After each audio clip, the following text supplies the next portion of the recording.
What's up, everybody? Welcome, everybody, on another edition of Real Talk for Real Men. Y'all already know when I come on, I have to get my groove on first. This is that Ti joint featuring R. Kelly called "Can You Learn?" Yes, sir. All right. Let me bring on some good people. I see I got nephew in the house this Saturday. What's up, nephew? What's going on, Right, all right. Good to see you. Good to see you. How you doing?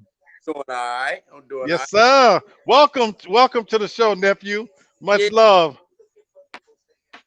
And of course, I got my co-host, Mick Mac. What's Tasha, going can you on, learn to Black? love a thug like me? Huh?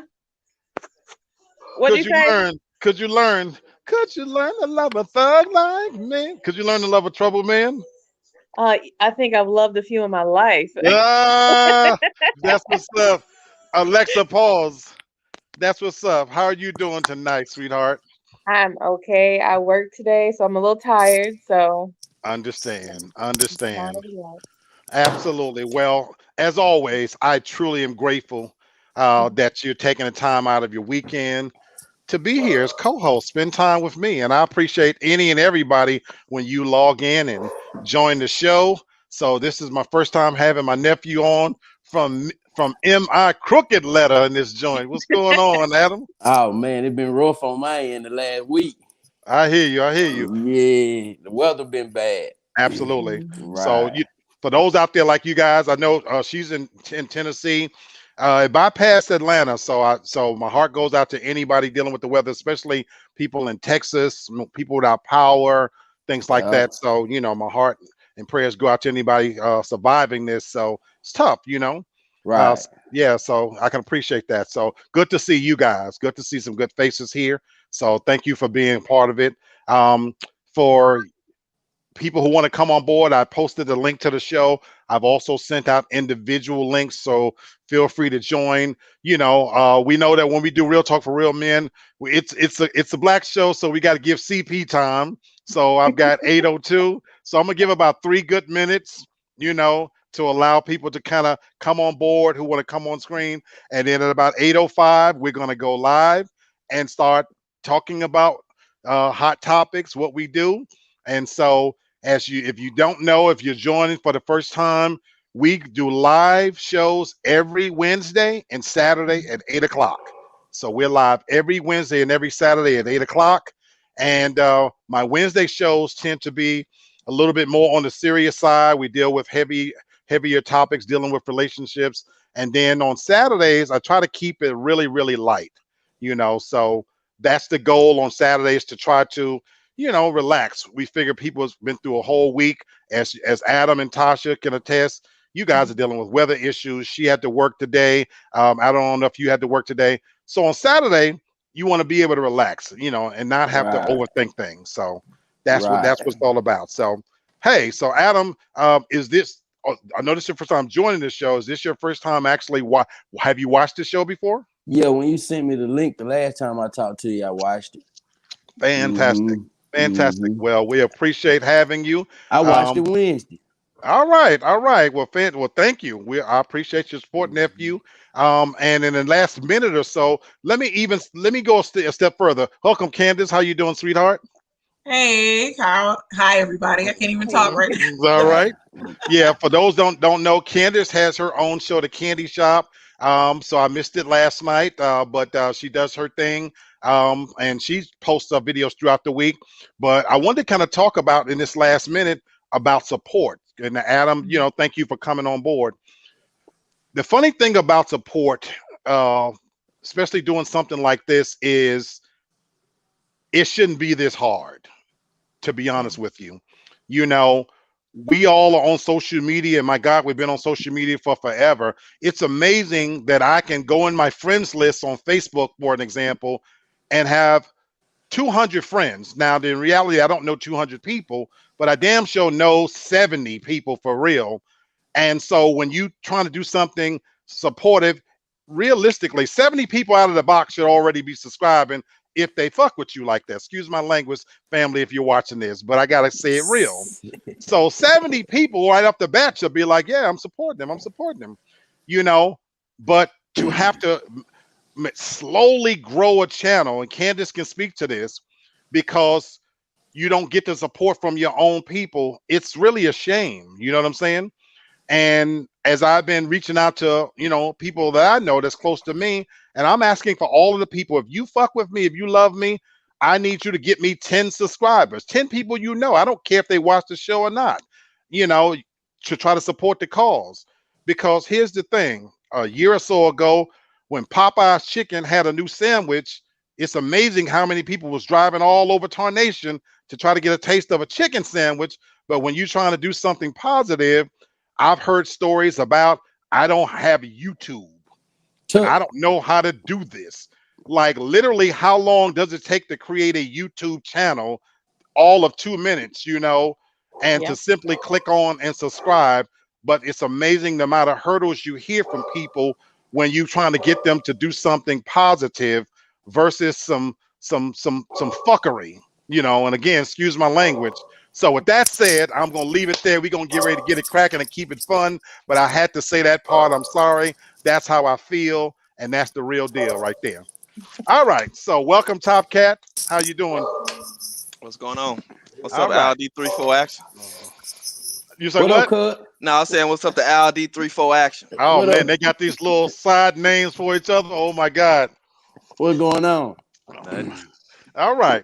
Well, tonight, as we do it, this is, I think, our second time doing this. We're going to talk about celebrity news and hot topics, you know, but I always try to do it from the perspective of how it applies in relationships and things like that. So we'll put a topic out there, and then we'll just kind of discuss it. As you guys know, on my show, we can agree to disagree without being disagreeable. You know, the reality is we don't know these people. We're not likely to meet these people. They probably don't give a damn about what we think about them, you know, so we're just, you know, they happen to be public figures, so we'll talk about it, but, you know, we keep it fun, you know, nobody take it too serious. So, all right, Tasha's got some topics, I got some topics, so we're going to kind of go back and forth, but I also want to invite the audience to throw some topics out there as well. So if you've got something that you wanted to talk about when it comes to celebrity news, celebrity gossip, you know, things like that, please put it out there. Let me know. We'll integrate it into the show, as you well know. So I don't want it to be just me throwing topics out there. Welcome, D. How you doing, sweetheart? Good. How are you guys tonight? Fantastic. Everybody's doing fantastic. So I'm gonna put the first topic out there, you know. So for mine, you know, I weighed back and forth between which one I want to start with. I want to start with a good one. I want to start with Lil Boosie Badass, as they call him. You know, Terry already laughing, you know, in the comments he made about Lori Harvey, you know, and to paraphrase, you know, and if I should, Terry, to your credit, I should have had the video queued up already, but I got sidetracked. But I'll get better. Trust and believe. By Wednesday's show, I'll have some of the technical things worked out. But let me just bring everybody up to speed if you don't know. Of course, hopefully everybody know who Boosie Badass is, and he frequently speaks out on things that he sees, you know, just like we do. Well, we all know who Lori Harvey is. Right now, she's dating Michael B. Jordan. They're the it couple of the moment. Beautiful couple, the way they, to me anyway, you know, nice little couple. But what he said in essence was, and from what I took from it, and you guys have to tell me if you interpreted it different, he said that he's kind of tired of how the woman always gets all the credit. That look at how bad she is because she's snagging, you know, these bad men, you know, she's these top tier men. He was basically saying you should give credit more to the men because they're the ones bagging her, basically, you know. And what made it really controversial is where he said that real niggas, street niggas, so to speak, they're not the ones that she can keep. That she's the reason why she's with Michael B. Jordan is because he's a simp. So that term simp has become offensive, you know, out there because he's this good, square kind of guy, whatever. So Boosie was like, well, yeah, that's who that's why she with him. She would end up with a simp because no real street dude he wouldn't keep her like that. So the 2 points that I want to bring out and see if what your opinion is. Number one, do you agree with Boozy that more credit should go to men who are knocking off the Megan Thee Stallions, the Cardi B's, the Lori Harveys, the models, the whatever, not just black, white as well? Or do you disagree? And then about the comment about him being a simp. Anybody? I think it goes both ways. Like, the woman has to be just as agreeable as the guy. I don't like that word simp. I hate that word because they're only applying it to like the good men who don't cheat on their women. And that's trying to like uplift black women, their women. Like Russell Simmons, they just called him that because he said his biggest fear was losing Ciara. And what's wrong with a man expressing love for his girl? I just no. I don't think he's a simp. I think, she's hot, he's hot, and they just hooked up together. I mean, do I think it's gonna last? No. I mean, just the way she moved, but she just, a young woman who's dating, her life is just public. We all date like that. We all try to figure out what kind of man we like when we're in our 20s.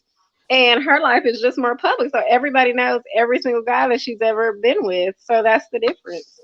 But D, do you think Boosie has a point in that more credit should be given to the guy because they always held her as, look at Lord, she's the one gets the notoriety on Instagram. So his point he was saying to that was that really we should be patting Diddy on the back and some of these other Future on the back that went through her. What's your thoughts on that? I mean, I don't necessarily think that they going through her. Maybe she going through them. She just want to see what's up with all these rich, famous, well-to-do guys. I mean, so it ain't necessarily them going through her. She might be running through them because she don't seem to stay with them very long, and they all seem to be in love with her. So she might be the one running through them. Well, thank you. That's what we live for. I like these new age women who think like that. Like y'all running through us. Well, keep on running through here then. Yeah, you can run through here every week. So there's nothing wrong with her. Being sexual. She want to be with all those guys. I don't think you should put a label on her. But for those guys who are bagging her, yeah, they should get credit because she's a well-off woman. So from what I know, I don't think she needs their money. So if they pulling her, and especially seem like they're just passing her along the road, yeah, credit to them. But yeah, Russell Wilson, by definition, is a simp. He's definitely a simp. Ain't nothing wrong with being a simp. What's the definition? Because I don't know the definition. And see, we was gonna go into Russell Simmons situation, but this is here. This is here. So Terry, what's your definition of a simp? I mean, if you look at his situation with Ciara, before him and Ciara got together, she was with 50 Cent, she was with Future. Everyone to put Ciara on this pedestal or whatever, like she's goody, like this goody girl or whatever. But y'all don't know, when she was with Future, they was going to strip clubs together. They was taking strippers home. They was doing everything. Future had her out there. But then Russell Wilson come with the cake, and saves her, and pretty much gives her this puts her on this pedestal, and ain't nothing wrong with it if he loves her and married her, but our definition of a simp is doing all the things that women want you to do that most men won't do, and he just put her on this pedestal and just gives her everything, So yeah, he's definitely a simp. I don't agree with that because I don't see how you can be a simp and that's your wife. It's one. Thank you. Maybe if you just out here just tricking and maybe you just dating her. Okay, then you might have that argument. No, a simp. People have called my husband a simp because I was a single mom and he married me, so he's taking care of somebody else's child. They call that a simp. But to me, the simp definition is basically the new term for pussy whip. I talked about this yesterday on my show. With Russell Wilson, for me as a woman, to me, a man is a man. So there are men that have bad traits to them. Just because Russell Wilson hasn't showed his slip, like we can say, doesn't mean that he's just this perfect guy. Right. As for Ciara, we as women go through phases. I've dated bad boys, but I grew up, and to me, she just seemed like she grew up. She was ready to settle down with somebody that was mature enough to settle down with her. So I'm not understanding why we have like all this conversation about people like her or Lori Harvey. Lil Boosie would never have the chance to be with anybody like Lori Harvey. So I don't even know. Thank you. Thank you. Hey, See, what now you I got? disagree Yes, with he that. would. I Yes, believe he that he would. could. And also like I understood what Boosie was getting at as far as like the street dudes, like the real dudes, no, they're not gonna keep her because of he's gonna enjoy her while he has her, but he's just gonna pass her off and go on. The same thing for me, the same thing kind of like what Future did, except I don't consider Future a real street dude. But Boosie is more, and I believe he could pull her. Tripping But out. as far as who gets credit for it, like why does anyone need credit for it? Like who cares if who chose who? Are we Good in for high you. school? Like So- that just so you reminds don't- me of this So you child. don't consider Future a real street dude? Why is that? No, Future is lame. He's Future has been lame He's lame. for Thank years. you. Y'all know He him? has been Oh, I'm saying, y'all know him? Y'all know him? We see the way he moves. Future's been and lame yeah. for years. No, Yeah. he wants to be passed off as he is like some street dude. Even how he started initially with Gucci, he's been lame. So Gucci lame too, huh? No. Well, this new Gucci is yes, but the real Gucci, So he's R.I.P. lame. real Gucci, he Can I- wasn't. He was a real street dude. So Can I And get I- an ad in here? Can I get an ad in here? Whether he's street or whatever, the credit I'm gonna give him is what Lil Bootsy is giving him credit. Whatever you want to call that man, lame, simp, whatever, he knocking them hoes back. Yep. He is knocking them hoes. So whatever you want to call him, when you finish D, you can twist your little lips up all you want to. But whenever you finish talking about whether he's street or not, whatever he doing Yeah. is clearly working, and Awesome. that I gotta give that man He's his. very successful, a multimillionaire, very He successful. got, So but how he is got he money. Money is attractive to women. Success But- is attractive to women. I'm but just- he's a deadbeat. He don't take care of his kids. He like dogged Tierra out when they broke up. That's the definition of a lame. He's just a lame D. ass dude. Okay, dude, D, thank you for saying that. Thank you for saying that. That's So we women, putting man. him under the microscope. So he's a deadbeat dad or whatever. What makes women then still navigate and matriculate to this dude and where he running up in and putting another child in it? It can't be just money, baby. I know, Because right? women want to change men, and they think I'm gonna be the one that he gonna fall in love with. I'm gonna be the one that he married. I'm gonna be the one that he settled down. Women want that, that badge. Like I did it. I made him settle down, and Sierra was engaged to him, so she thought she was doing it. So we're not gonna look at her pass at all. We're just gonna give her a free Yeah. pass right on her pass, right? So when But she I was in the think- strip club, none of that counts, right? She's not a lame either, right? For being in the strip We've club. all, being with we've 50 all Cent. been Is to the she, strip is club. she Nobody's having giving child anyone after a child? pass. though? Why does the definition of lame apply to Boosie, but it does not apply to her? I didn't say Boosie was lame. We were Good talking question. about No. Future was Future. lame. Boosie, I'm sorry. Boosie, Gucci, Right, Future. right. But So- but he I but said he Future was lame. I didn't say Boosie or Gucci. My bad. So why lame. does it not apply to Sierra? She lame too by that same definition. Tosh, No. No. I wish she That's moved lame. on. No. I Lame in think the Sierra terms might of have how dogged they Future act and how they want to be portrayed. I call Future lame because he's just a fake gangster. That's what I call him. He's one of those Hollywood gangsters. That's why he's lame. He's really not about that. He's just using his money and just doing whatever he wants to. He's still lame, living off of some reputation that he doesn't have. That's Okay. why I call him I lame. get that. So I'm gonna tell you what lame women are. Lame women are the exact same. Who live off this reputation like they're these goody good girls or whatever, but they're really hoes and they're really easy. But society and other women, y'all pump them up like they're something that they're not, and she's not. There's nothing Lady- wrong But with y'all know, because Lady? men, this is what men want. Y'all want us to be a lady in the street and a freak in the bed. So, I mean, what do you want? Like, you want us to go to the strip club with you. You Well, want that's us to fine. We'll bring give her women the same home. You want it. So, it ain't lame. It's doing what you doing to keep your man. It let ain't lame. let me get in another comment in there.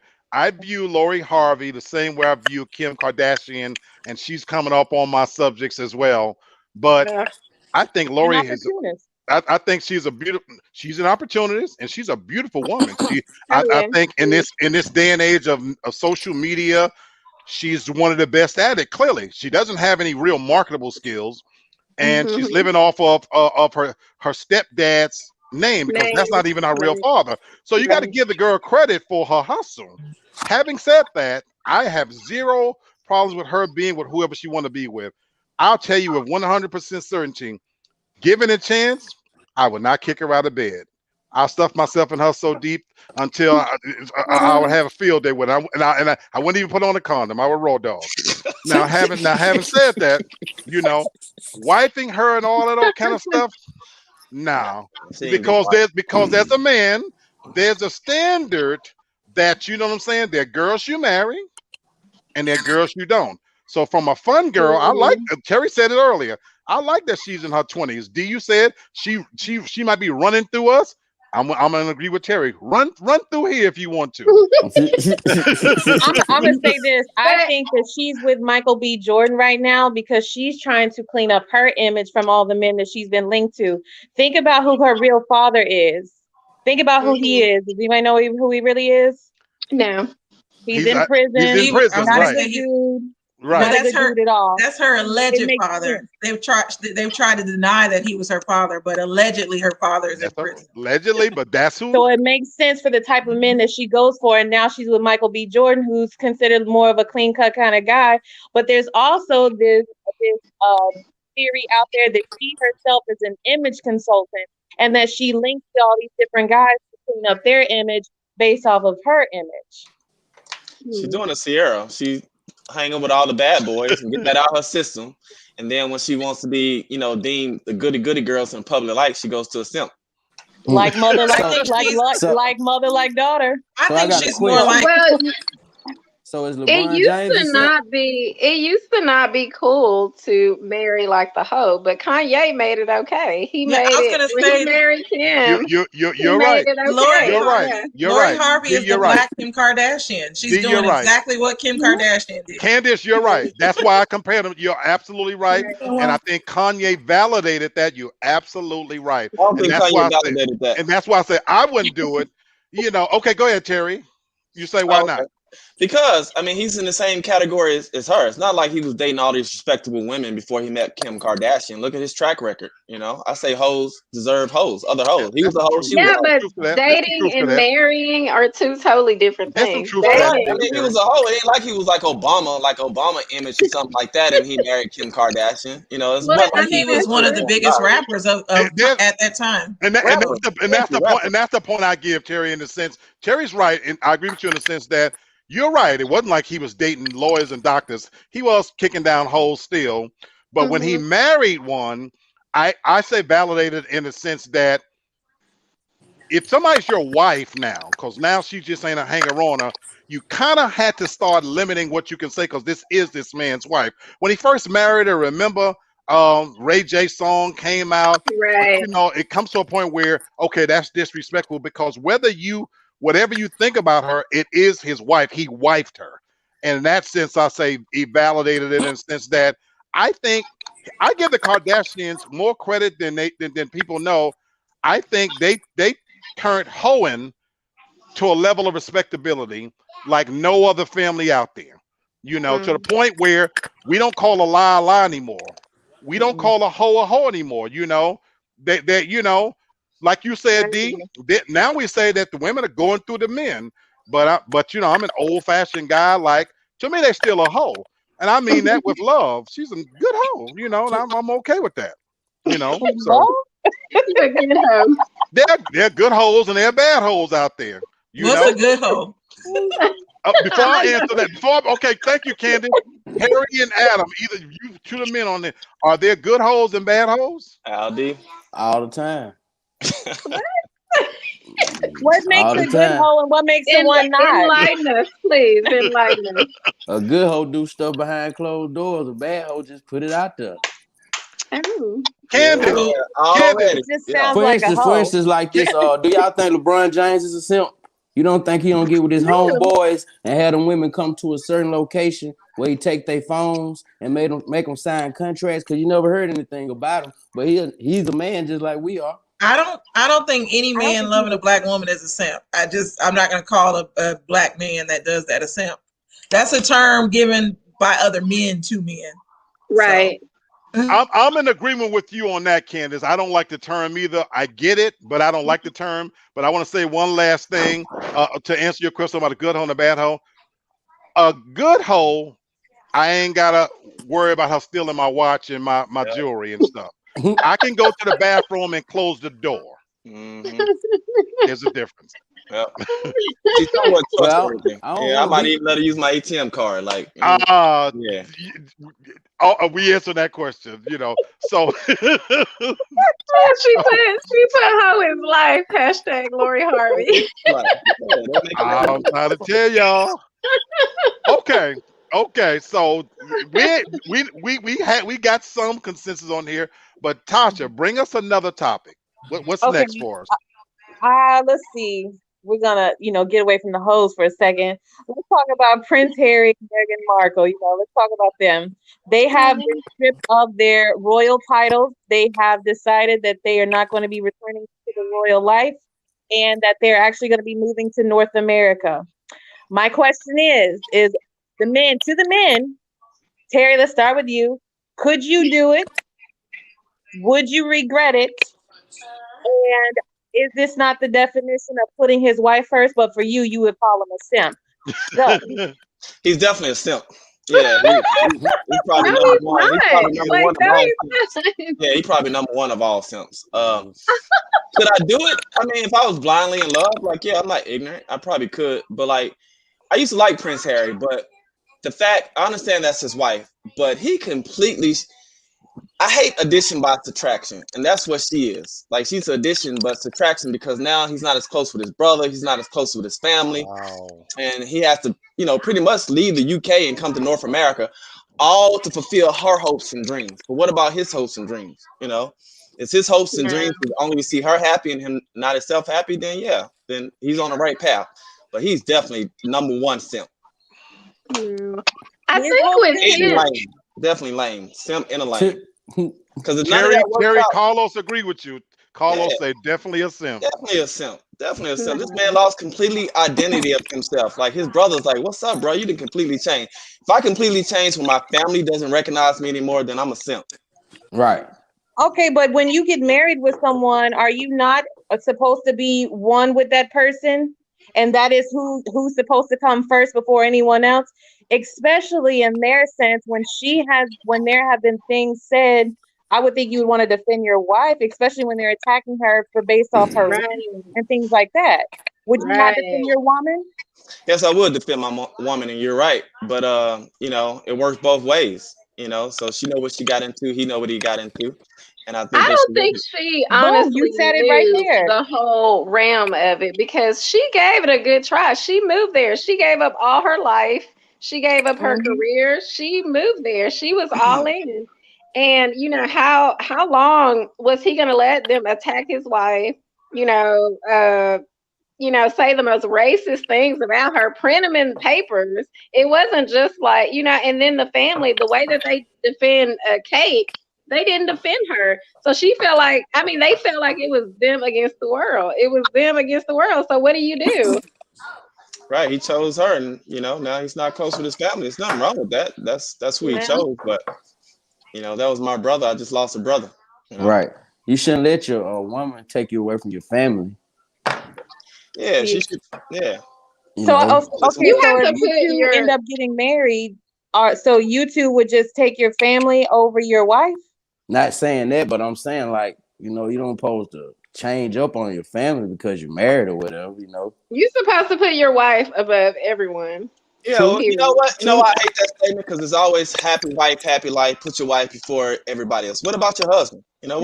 It's happy spouse, happy house. Okay, that's what it's gonna be. I like that one better, because I've never heard that one before. But it's not just about putting her first. It's also making sure that she's comfortable. Just like you said, she knew what she was getting into. He knew what he was getting into when he married her, when he dated her, when he courted her. Right. He's still a simp. He's not. Yeah, you put out a poll, he'll simp. So what makes a guy not a simp? Like, what can you do for your wife and not be called a simp. You know, it's like, You gotta have a backbone, you know, backbone. who's to say these men don't? They do. Man, yeah, there you go. Carlos, marriage is about compromise, not being controlled. So like it's a little bit of compromise, a little bit about being controlled, but it's a nice split. And it just seems like I love when non-married people try to give advice about being married. Yes. Oh, Like, That's why I was you laughing. clearly Shots fired. don't know what you're doing because you ain't married. How you gonna give married advice? Oh yeah, shit. but I like you. True, you married. I want to let me Anybody can get married. It's not- let me it's not like- let me get in it's not here like a y'all little passed bit. a test or something. You just went down to the courthouse and got married.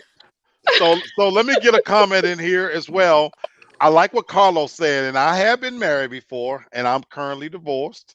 So I've been single a long time now again. But I like the point that Carlos makes where he says marriage is about compromise, not being controlled.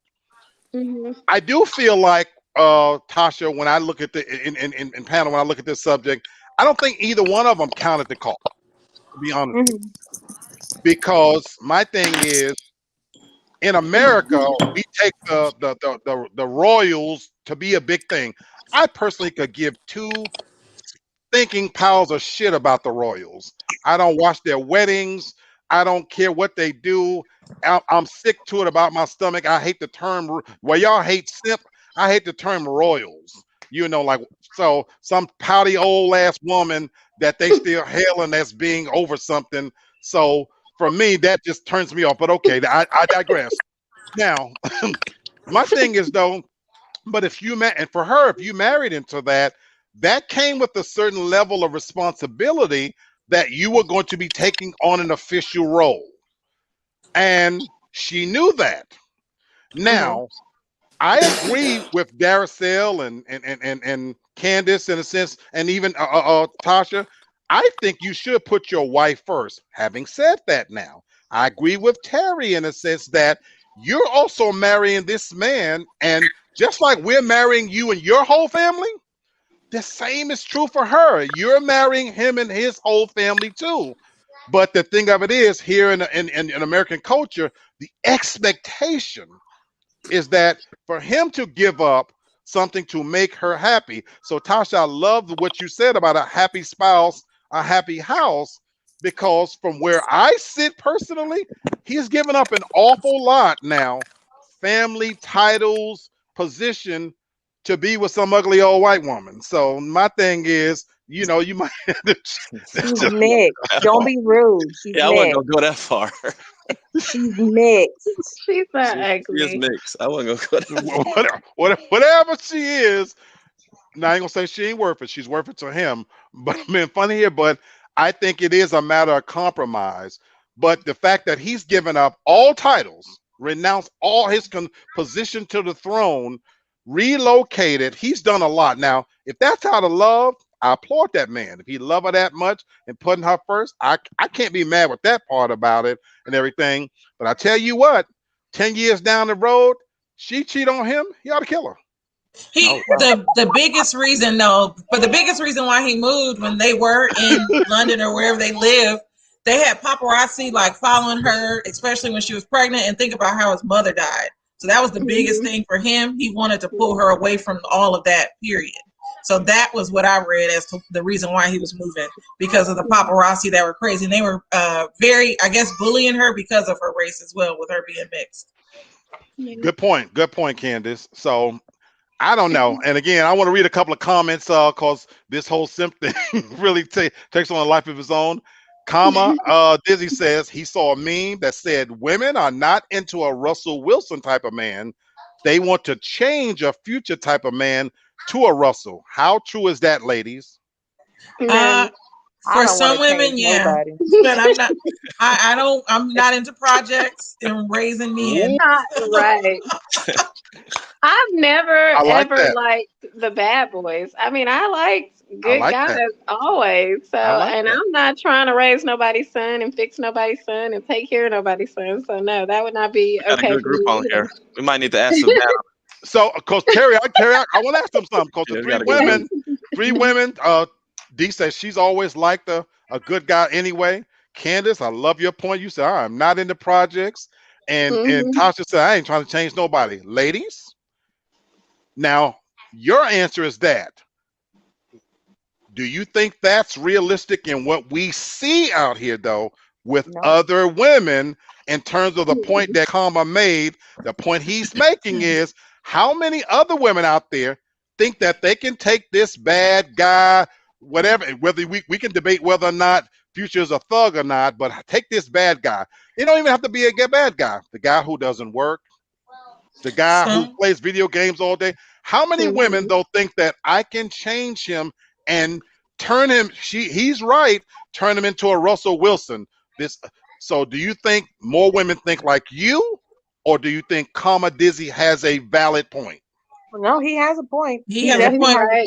Yeah, but I think right. the older you get, the more mature you get too. Because Very to me, I see a lot true. of young women doing that. Very true. Very Not true. always, Candace. Not always. Not always, No, but very true. It's like a lot of young women. But I agree with you. I agree. Candace, beautiful point. I agree with you. I've had all female friends my whole life as my best friends, and I've always told people this. What I've noticed with female friends, who you are at 16, you're not that same person at 21. Exactly. And then when you get to be 25 even, you're a different woman. Then when I've had women friends that get to be 30, 32, and like they look back on the 25 themselves and go, damn, you know what I'm saying? So Candace, to your point, I think as they mature in age, we don't understand you guys anyway. You guys are freaking ridiculous. Women are just fucking black holes that just suck us in anyway. So we don't understand you anyway. And y'all constantly evolving, constantly changing. I'm just saying, I'm just saying, so that I agree with your point that you're right. A lot of the younger ones, but I want that point to get across to the audience because there are a lot of young women out there, especially, It's not just young. No, it's not. You're right. It's not just, but by and large, but Tasha, who I'm talking to is, let's think about TikTok videos. Let's think about Instagram, the picture takers where they got the little girls have perfected the pictures where they stand with their toes pointed towards each other so they can look pigeon-toed. And then they had their little legs gapped open so they can feel like they got us a shape. They got their butts poked out and everything. I mean, they mastered this shit, and some of these are beautiful young girls, and then you look at the guy they with and you think, baby, you could do better, but the idea in their head is, I'm going to change him. That's who I'm talking to, Tasha. Okay. That's who I'm talking to. So anyway, let me read one other comment before we go to the next hot topic. Carlos says, a husband who compromises his position as head of his household because he fears to lose his wife is a simp. There you go, Carlos. But let's go back to Carlos's previous comment of it. I thought it was about compromise and not control. So I don't understand. Again, if you're married, you're sitting down, you're having these conversations. I mean, because we're not in the room. We don't know how the conversations go between Prince Harry and Meghan. We don't know what it sounds like. We're just going on an assumption that because he's given up so much, Terry and Carlos think that this man is a simp, but really, maybe he's just putting his wife's best interest, his family's best interest ahead of his own. Of course, a woman would say that. And of course, you as a man would say the opposite, just to be disagreeable. I know, right? That is true. But women always say that. Like, just put the woman first. That's all you hear. It's never about the man. Never about the man. Terry, Terry, I'm agree with you, but mostly with you, I'm agree. I just don't like the term simp. Okay, before we go to the next subject, I'm gonna kill this one with I think Karma puts a nice period on it. He said when it comes down to it, more women he knows were screaming for DMX and Tupac than they were for Joe and Tyrese. I think that's a valid point. So okay, we may come back to this. I want to bring up first before I go to my next topic, I want to give a birthday shout out to the one and only Sidney Poitier, 94 years old today. Sidney Poitier, class act all the way. Happy birthday, Sidney! Class act all the way. He's the standard. He literally is the standard. So even Denzel looks up to him. Okay, next topic. Let's talk about just. I'm sorry? Is he a simp? Who, Poitier? Yeah, Terry. Is he a simp? Portier, the name Nah, I can't Portier, the name disrespect him. Nah, Portier ought nah. to be a adverb. You ought to say I'm a Portier. The name has got class to it. When you What just you say, mean? hey, come on now, you can't associate I'm not gonna nothing disrespect the negative with legend. Sydney. Nah, Sydney's So a why bad does man. he not get that term? Why does he not get that term? I don't really know a lot about Sidney Poitier, you know, for his past and dating. You know, I know a little bit about Russell Wilson to label him a simp. Sydney's married to a white woman, for the record. And he'd been married for a lot of years when it wasn't popular, you know, to be in an interracial relationship. And I have a tremendous amount of respect for him because how he carried himself through that. Even being married to a white woman from the 60s, mind you, he never compromised his blackness. So he was one of those rare people that you never felt like he was selling out on black people or he had something against black women. He truly fell in love with who he fell in love with. Now he's not American born, but he's carried himself with such class and style. You cannot go back in his filmography and find not one role where he disgraced himself or his race. Not one role. So for that reason, he's the standard. He literally is the standard. You know what I'm saying? So as Kennard said, if you haven't seen Sidney Poitier, do yourself a favor. Uptown Saturday Night, some of those old black exploitation movies still hold and stand the test of time today. They're better than most of the things that's on TV right now. So if you haven't seen Sidney Poitier movies, you're missing out on something. Let's go to the next subject. I want to talk about Justin Timberlake. And he apologized. You know, Britney Spears is going through her own private hell. She has a documentary. I didn't watch it. You know, I've never been a Britney Spears fan, but I do acknowledge that young lady has gone through a tremendous amount of hell, you know, from the stuff I've read about it. And Justin Timberlake, it ended up coming, we in the Me Too era, as you guys know. And here we are coming full circle to when they were dating and they broke up. He released a video with a lookalike in the video, basically saying how she cheated on him. So quite naturally, being a man, it went over his career, skyrocketed, benefited from off that. You know, she was listed and labeled a cheater, you know, and then we know about the incident with Janet Jackson. And once again, even the incident with Janet Jackson is her breast.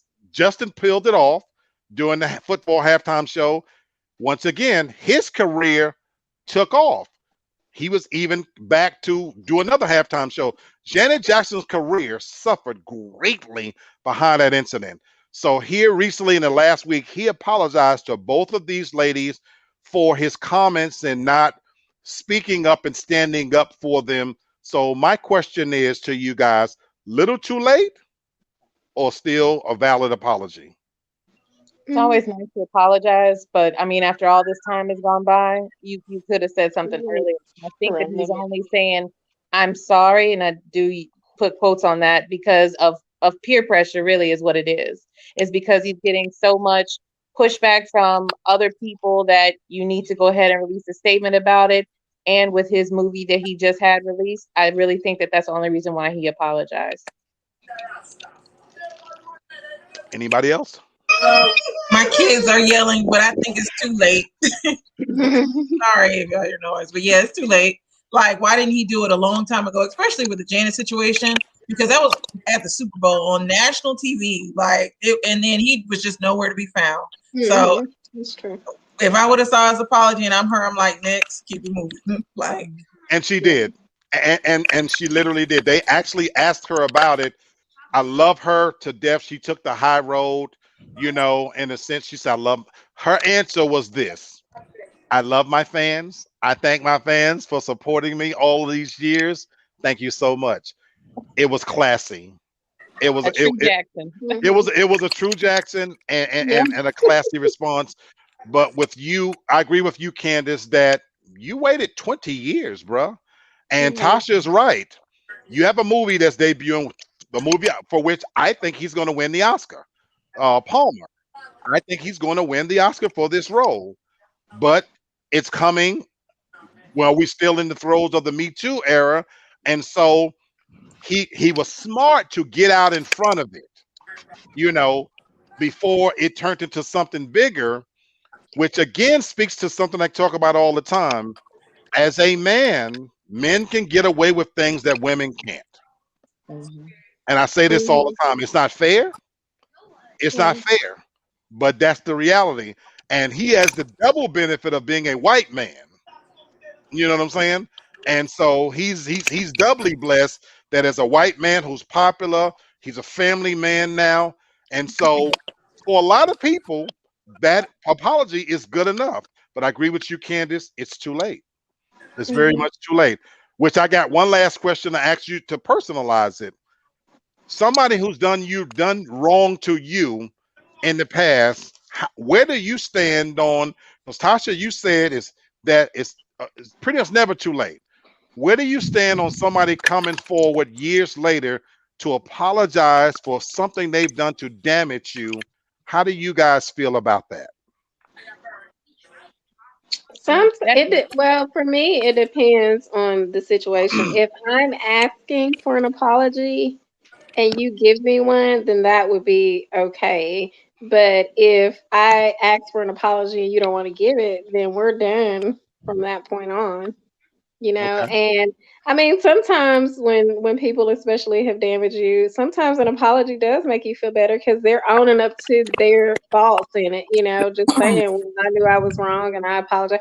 It does make you feel better, but a lot of times when you're 20 years out, I mean, I don't want to hear an apology at that point. I mean, I've moved on with my life and I've dealt with it how I'm going to deal with it. I don't need your Okay. apology. Okay. Anybody else?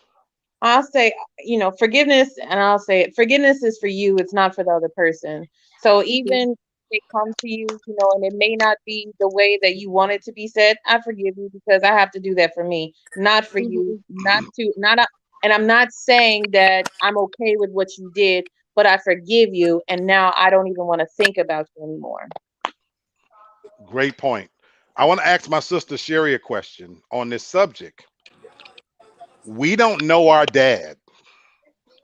Now, I personally have never met him as an adult. Sherry has. Me and Sherry share the same father. Sherry, if our dad, Fred, whatever age he is now, he's got to be up in his late 80s, I would imagine. If he came forward and apologized to you for not being there as a father, where do you stand? I'm not interested. I done had, you have a granddaughter. You should have been doing that years ago when I was younger, when I needed you. I don't need you anymore now. So I really don't want to hear him. Okay. I feel the exact same way. Sherry knows that. I had an opportunity to meet my father when I was 21 years old, right before I got married. My great aunt had died, and the funeral, and they called me, and everybody was there, and they said, "Well, Fred want to meet you." No, well, that's not how it actually started. My mother called me and said, "Freddie, your father wants your number." Now, my mom was dating a guy that she had been dating for 30 years, so I thought she was talking about him. And I called him Mr. Jimmy. So when she said, "Well, your father wants your number," I never referred to Mr. Jimmy as my father, but that's the only thing that rang in my mind at the time. I said, "Well," because I thought she was talking about Mr. Jimmy. I said, "Well, want my number?" She said, "No, your father." And I paused, and I said, "Well, is he rich?" She said, "No." "Well, is he dying?" "No, boy, he wants you to." I said, "Then no, he can't have my number." For me at that moment, I was 21. I'm 53. I had made it to adulthood. I have no memories of throwing the ball around. Nobody taught me how to put on a condom. All the good shit, hunt down hoes, all the good things that a father's supposed to teach a son, none of those things changing the oil on a car. I know, right? The things that he said, not catching a baseball. I did say throw the ball around, but all the good things that would have applied to me, hunt down hoes, how to put on a condom, how to trick women into bed, all that kind of stuff should be passed down from father to son. So he wasn't there to teach me those things. My thing was, what I'm with you, sure. What do we have to talk about now? Again, I'm 53. And when I thought about this subject, for me, you can keep your apology. Now, to your point, Tasha, you say forgiveness is for you, not for the other person. I've been forgave him at 15, 16 years old. I made a decision as a teenager that a father wasn't going to be there. So for me, I made it. Darius D, you said something a while back to us. You said you made a conscious decision about who you wanted to be. I made that same conscious decision as a teenager, who I wanted to be. I don't know this man, so I'm going to be whatever I'm going to be, and he's not going to have any impact on my life. So I'm supposed to look like him. I don't know, don't want to know. So for me, I forgave him a long time ago. Whatever his reasons were, God bless you. But for me, I'm here, so I made it without you, so I'm good. I'm good. All right, Tasha, bring on the next subject for us. Well, since we're talking about fathers, let's talk about Yaya Mayweather. She just had her son, I believe it was a boy, in January. My question is, everyone knows, Floyd Mayweather is her father.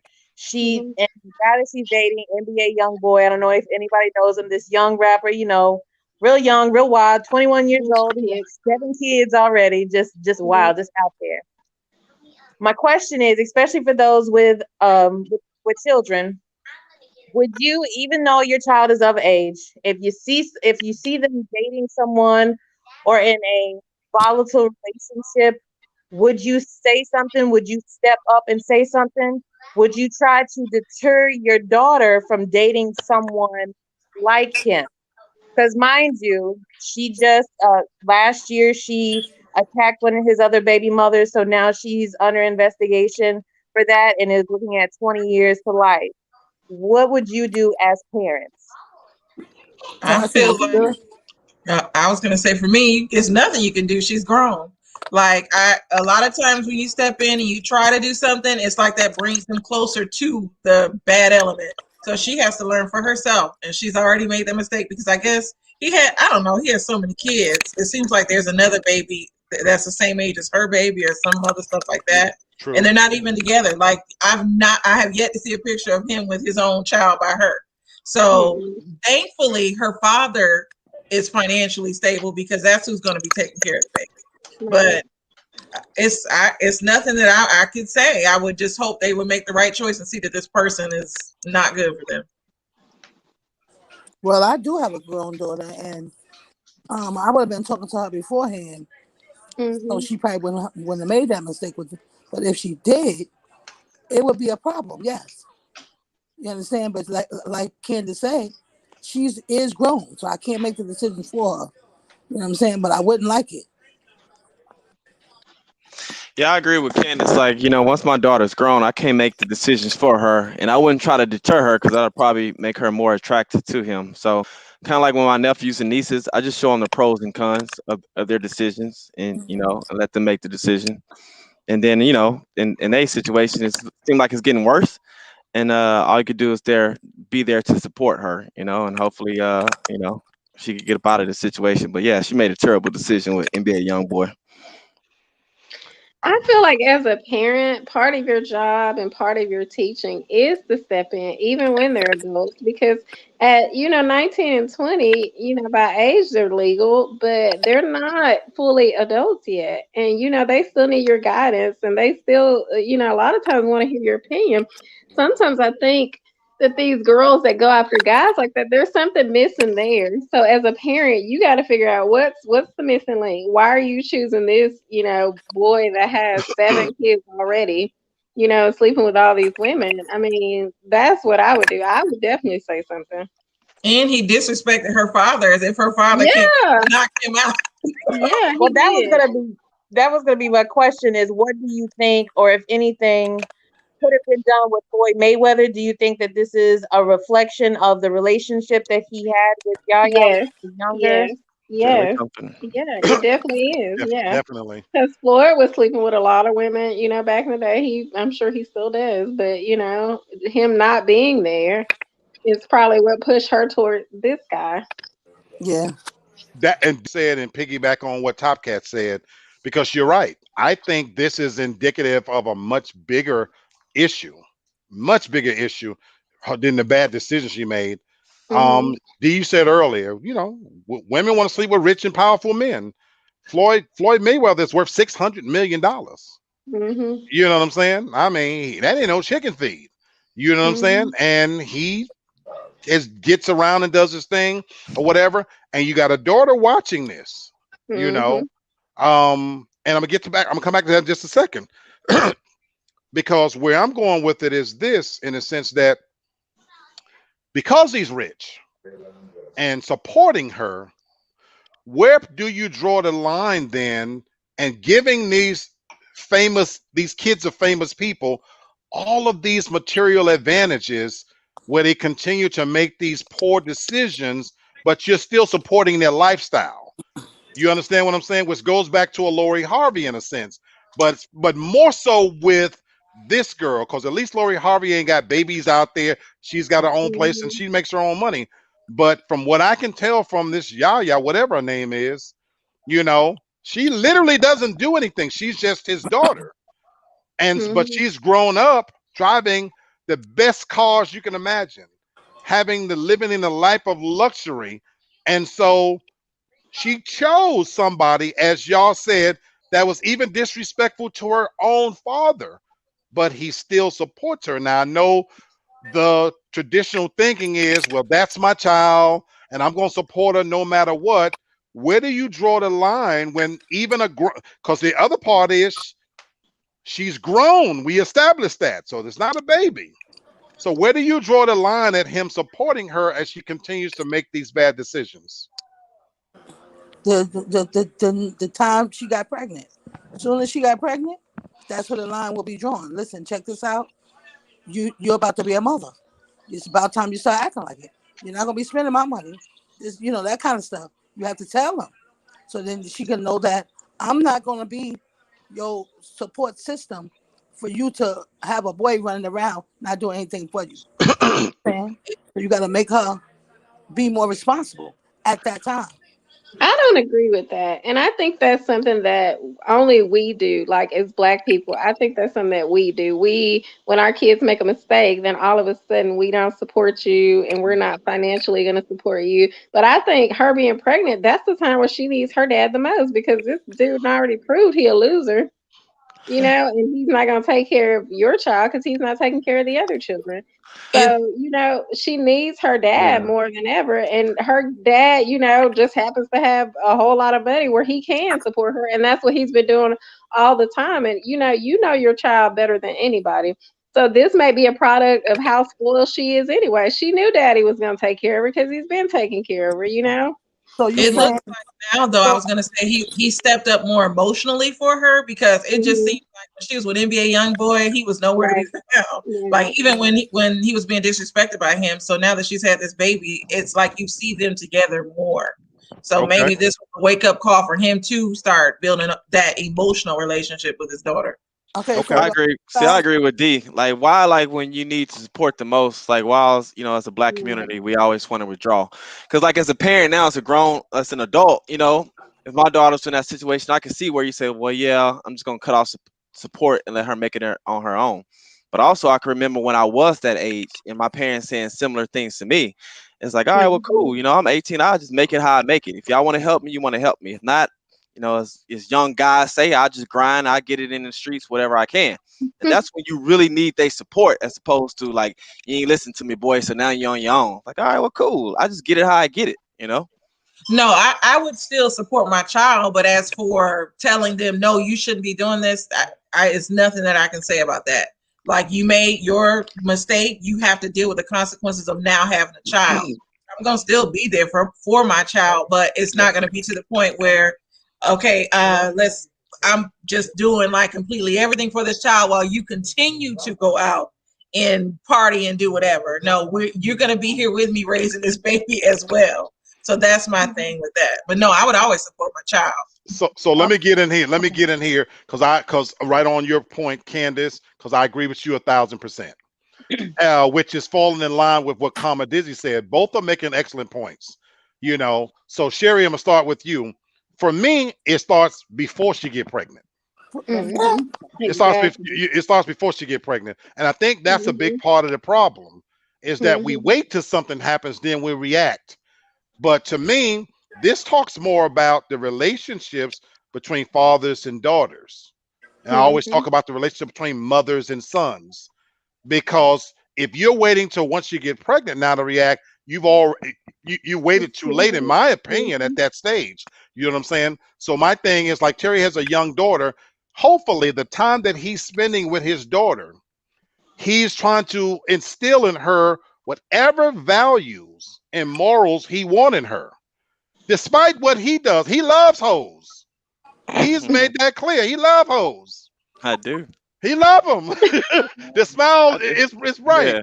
But I would think that when he's spending that time with his daughters, and I've seen his social media page, this is a father that's going to skating and dressing up in costumes, spending quality time with his child. So I hope the bond that he's building with his daughter while she's little is instilling in her, Darcel, you always say, the first man that disappoints a daughter is who?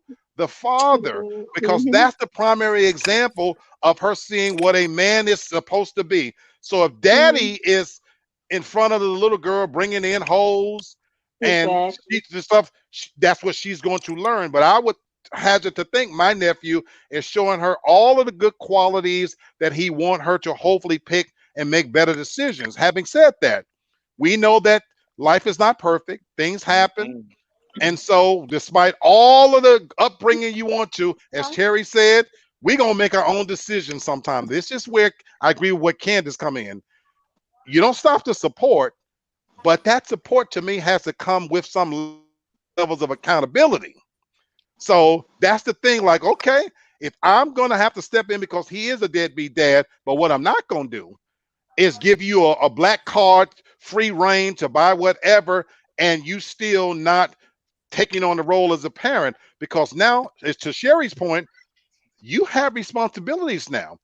The situation is as it is. So now let's talk about where we're at. So there's a child coming into this world now, and so you're going to be a parent, and as a parent now, there's certain responsibilities that I'm going to expect from you now. And so my thing is she trying to get a job, developing some skills, because just because I got money, I like an episode of the Cosby Show one time when Theo said we're rich. Cliff said, no, me and your mother's rich. You ain't got shit. And I think sometimes that's the lesson we have to pass on. I don't remember that episode when they said that. I'm a living example of that. My parents are pretty nice off, but I ain't got nothing. No, what you got is what you earned. Well, yeah, because since you brought it out there, your father taught his sons the value of if a man don't work. Y'all know what the rest say. What his father taught him was that I will help you. I will even help you get a house. I will help you get a car. But what I'm not going to do is pay your car insurance.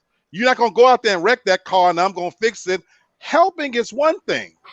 But what we see too often is that, well, you still get a free ride. And that's when the second baby come and the third baby and the fourth baby. So that's where I say it's y'all all made some great points. I gotta say something to this. Let me just go ahead. I was just gonna say I'm gonna pull the curtain back a little too far about me. So let me just say this: it's not just black families; it's white families. When I was 18, I was in a very similar situation. Hell no, I was not pregnant. No, nothing like that. But the dude that I was smitten in love with, my parents did not like. They did everything in their power to make me break up with him, but I was just so in love with him. You know what they did? They taught me a lesson. It was tough love. They took everything away from me. Everything. Where I was living on the University of Memphis campus. They took my car, even though I paid for it. It wasn't in my name, but I paid everything forward. They took all that from me. I ended up having to move in with him and live with him. I would say that taught me the most about me, and I think that that level of tough love is necessary sometimes to make people grow up. So I don't think that it's always a negative, and and we see it as that, but it's not.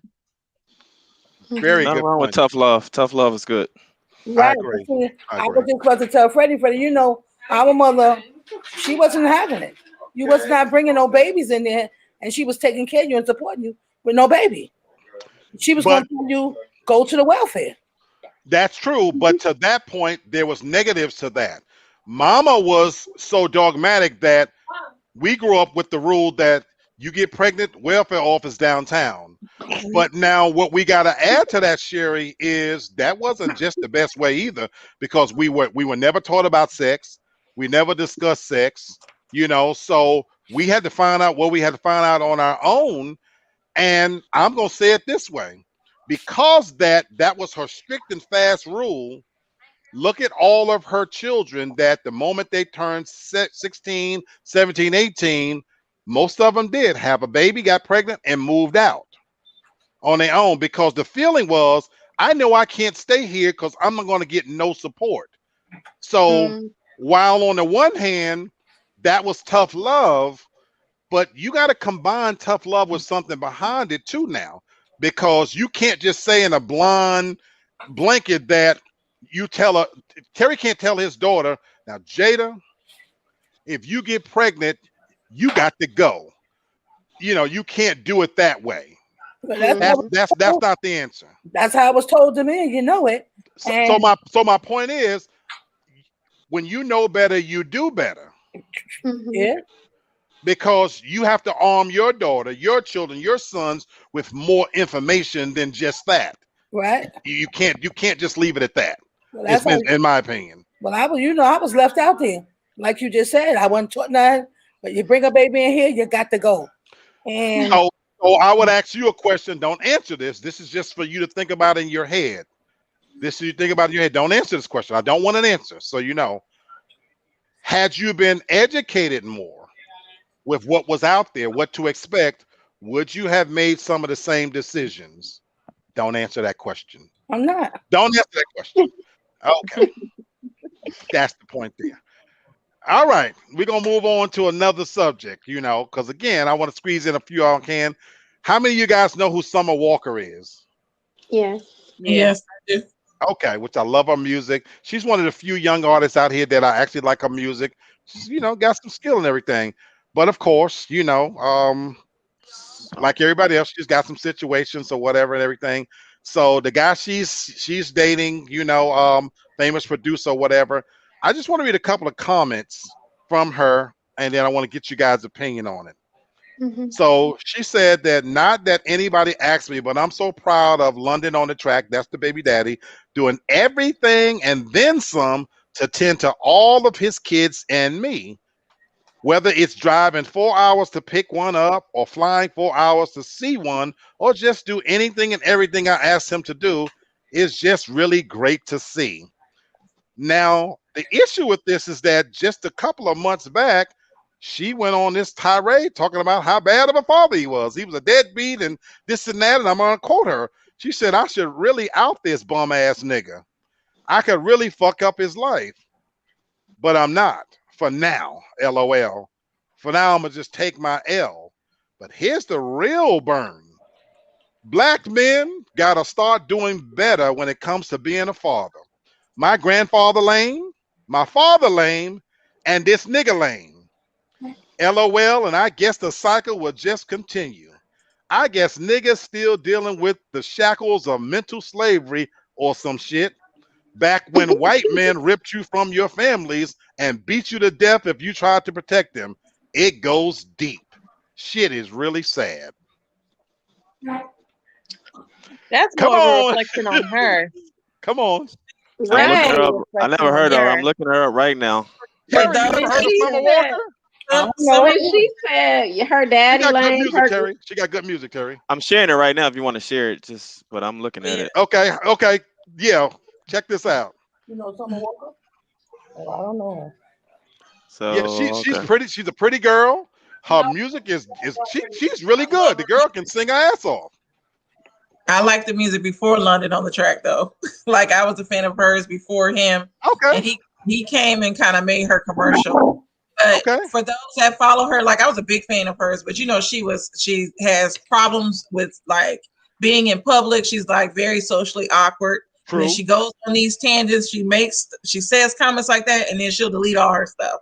So I think she is a broken young girl that is lost and really needs somebody to step in. Sometimes I wonder where her parents are because she just goes on these tangents sometimes, and Yeah. that was because a year ago, before she was pregnant by London on the Track, she was talking bad about his baby mamas. So Right. it just goes back and forth. She really Now needs she's one of them. exactly. Right. Social media like went in on her because of that. They're like, you talk about these women, and now you ended up in the same spot there. Exactly. So I like her music, but it's too much.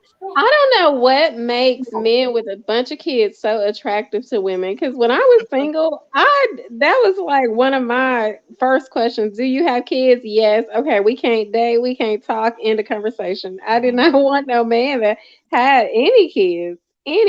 And these women seem to like just flock to these guys that have all these children. I can't understand why. It's almost like they be thinking they're the exception to the rule, and like they have Right. than any other woman. But then they learn. You learn your lesson when you do. You know, that's one of those things where you're living out your life on social media. Once you put it out there, you can't take it back. Very true. And please be ready for anyone to come and say anything to you. But I mean, this is a reflection of her. Whoever you choose, whoever you sleep with, whoever you deal with, that's a direct reflection of you and how you view yourself. So Right. if he's lame and everything, well, ma'am, you lame too. Thank you. And And that's you know all what? you just as good as that.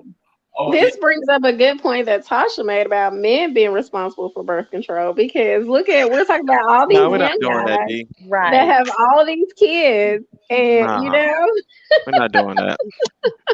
Yes, and they D, can that ain't gonna never afford go it. over well. That ain't gonna happen. That ain't They We ain't can taking no birth afford it. control. I'm sorry. That's not gonna happen. You can have a vasectomy. These men can afford to do it, and then you really just be free to do whatever you want to. I'm yeah. free to do whatever I want now. So I gotta have a vasectomy. I'm free right now. Like And then don't question it when your life is in chaos, because now you got a bunch of different women pregnant with a bunch of different kids. This one wants this one wants that, and if you don't do what they want at one time, that's what they do. They put you out there for the world to see. It's about self-control too, because I mean, it Very takes good. 2 seconds to put a condom on. You know, And that's all they last for. It lasts longer to put. It takes longer to put it on than the sex actually lasts. Sad. Pitiful but men. you know, I just see a bunch of men that can't control themselves. You know, they getting all these women pregnant. You know, they're not responsible enough to put on a condom, and you're as a woman not responsible enough to ask him to. Okay, And just so making now all that's these where I was gonna babies. go. that's what we was waiting That's where I on. was gonna go. Yep. It's a two-way street now. Oh yeah. I've never had a woman ask me to put on a condom ever. I know, right? They never really Ever. do. That's scary. And at one point in my life, I had a big bowl. I'm talking about a stupid big bowl filled with condoms, literally sitting in plain sight. And I still never had a woman say, "Well, hold on now, make sure you jimmy up." They was glad for me to raw dog into that furry bank. I can speak for all men. If a woman tell you you're not gonna get none until you put on a condom, 99.9% of the men will put on the condom. I thought Yeah. a lot of women need to say that. Cherry, repeat That's that. I'm true. sorry. Yeah. That's Cherry, true. repeat that. I'm gonna go a little farther. 100% of men, if a woman demands you to put on a condom before we do our thing, they will put it on. No doubt. No Yeah. doubt. If So you yeah. ask, If you and if you if demand, in that moment, it's a choice between you're not gonna get none if you don't put this on. yeah, we're Cherry's gonna right. put it I'm on. putting it But what on. about the men that act like they're putting it on though, or they slide that's it off?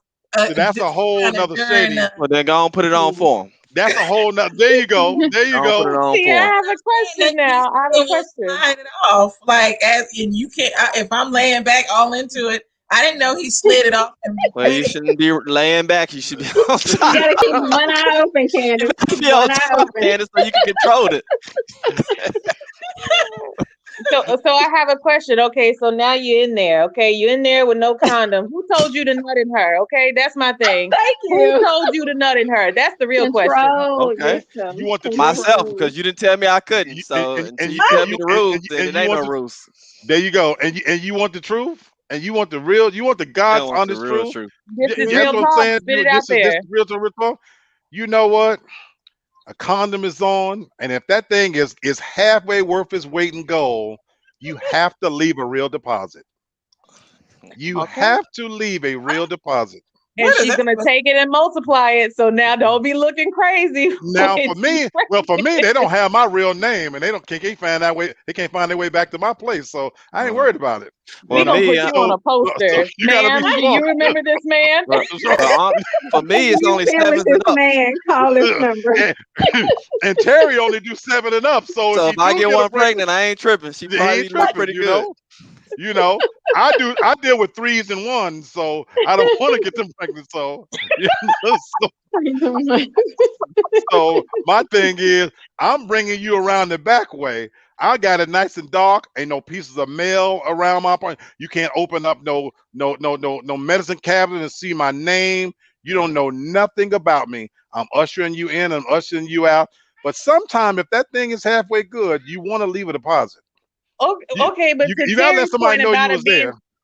it doesn't matter if she's a 7 and up. Doesn't mean that she's not a mental case. Doesn't mean anything else isn't wrong with it. Doesn't mean That's that a she doesn't come whole. with You cross baggage. that bridge. She can look nice all she wants to, You but cross she's that still. bridge. You get to it.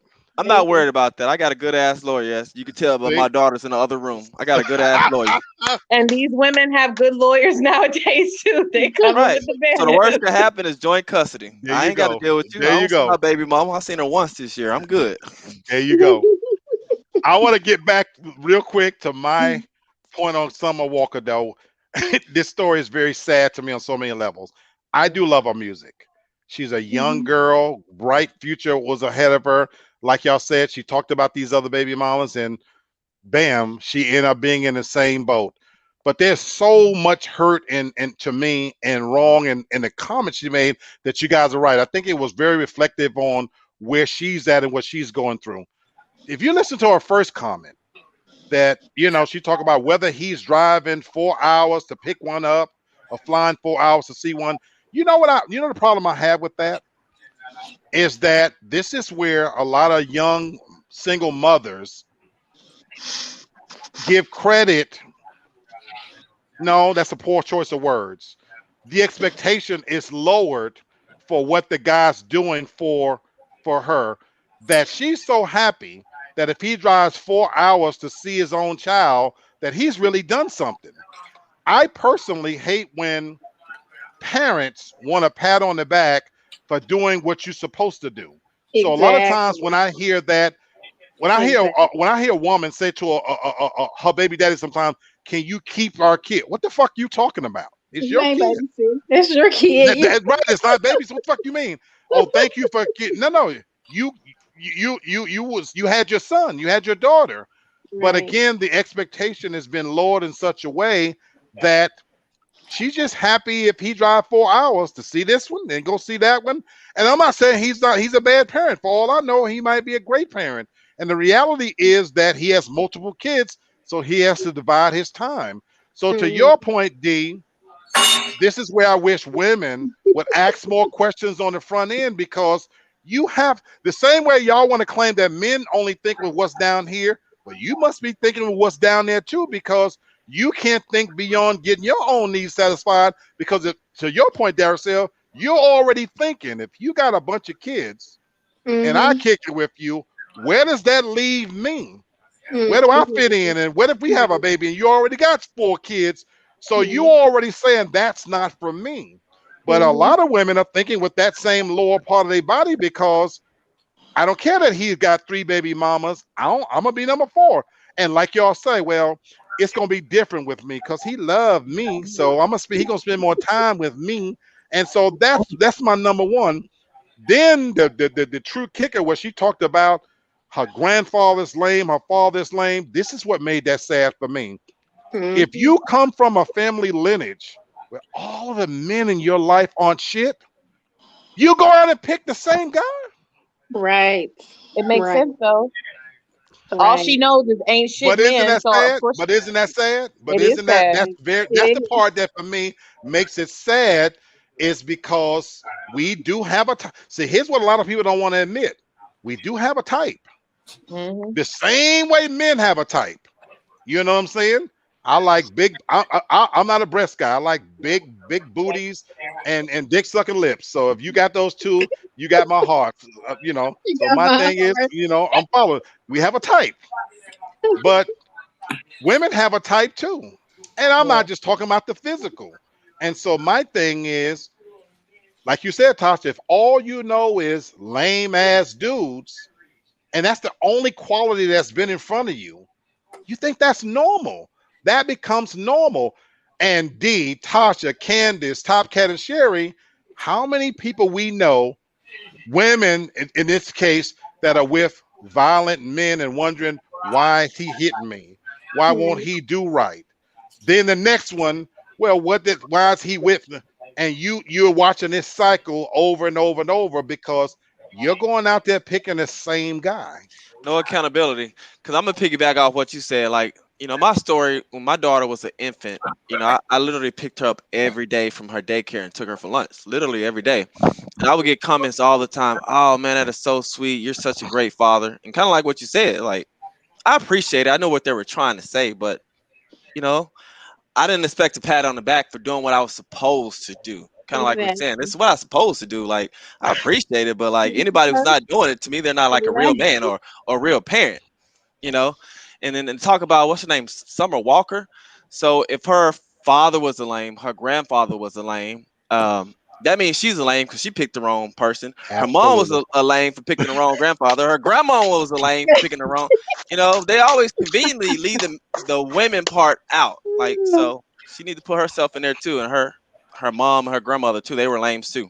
Absolutely. I think Absolutely. men, you gotta be the example that you want your daughter to date. If you know, a lame or whatever, then that's who your daughter's gonna choose. If you abusive, that's who your daughter's gonna choose. If you're not around, she gonna always pick men that run away. I mean, you have to be the example that you want her to date.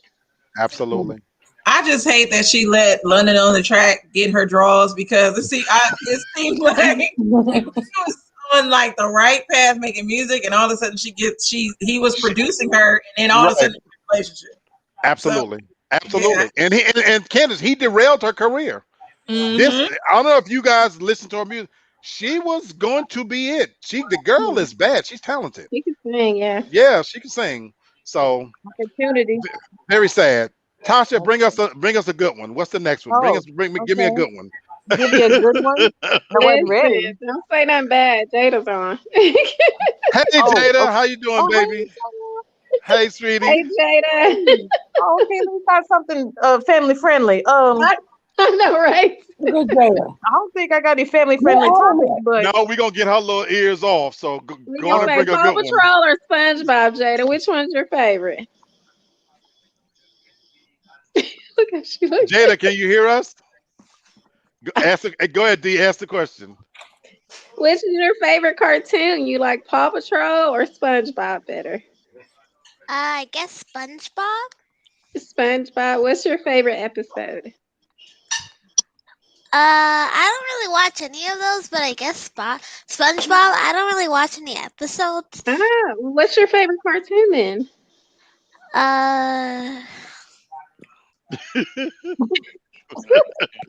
She might Like, not man, watch I didn't know this cartoons. was I didn't know this was a quiz. What? She might not watch cartoons. She probably That's like true. robots. I don't know how old she is. Bye, Jada. Little self. Bye, Bye. sweetie. so anyway, ahead. about dick sucking. No, I'm just kidding. Wow. Wow. Really? Wow. I'm kidding. Really? I'm kidding. I'm kidding. I'm kidding. Okay, no. So the next topic we have is about the, I don't know if anybody's heard about the Columbia University professor who is an admitted heroin user. I saw that today on World Star. No, I Yeah. didn't see it.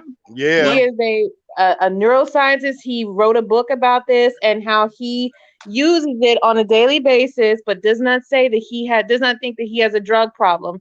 However, if he does go without using it, he does experience those what is it? Those symptoms. Withdrawal Yes. symptoms. Yeah. Yes, those mild withdrawal symptoms. But he says that he needs to do it. It actually helps him be better. And of course, and he's still basically functional of what he does. He has 3 kids, everything, able to do his job, pay his bills, everything. My question is, can you be with a functional crackhead? That's what I just want to know from everybody. No, and this is why I question PWIs. No offense to PWIs, you know, I'm an HBCU grad. So it's just like, what the hell is going on? Columbia University, one of the biggest universities ever, Ivy League, basically. And Oh, is he black? Oh man. Oh, there's the 54, Oh. married, father of 3. Oh man. Okay. You all disappointed? She is really I am. disappointed. I'm like, She man. just knew he was white. She just knew he was white. Well, when you think about heroin and most, a large portion of heroin but I've seen heroin in my is- experience, I'm gonna say in my experience. But it's come back now as the new drug, D. It's more heroin users among young black people are doing So- heroin. I was gonna say, so not meth, because then this No, the white- the new drug is heroin. Meth heroin- is new. Meth is Look, I can still speak out on this there. subject. Like, I won't tell, my personal choice. You can probably guess, but like, my workplace is, black people, we choose they normally choose like marijuana. But most of my white colleagues, they all do coke. They all do coke because it only stay in your system like 2 or 3 days or something like that. You can get them Right. out. So it's not, it's not it's normal, believe it or not, for people to pretty much do drugs. And the way the world is going now, I think they're going to ban all drugs. I mean, not ban all drugs, unban all drugs to where there's Right. no more like legal actions taken. So don't be surprised in the future if everybody's on something. Wow. Well, could you Wow. be with You're- someone who does that on a daily basis every day that they have to have that? Yeah. Say it again. Could you be with someone who does heroin on a daily basis that they have to have that? Now they're still doing their job, still, taking care of responsibilities. Could you be with someone like that? Man, it's a yes and a no. Like, because if they can control it, then I want to say yes. Like, if you can control yourself and go to work and function, then yes.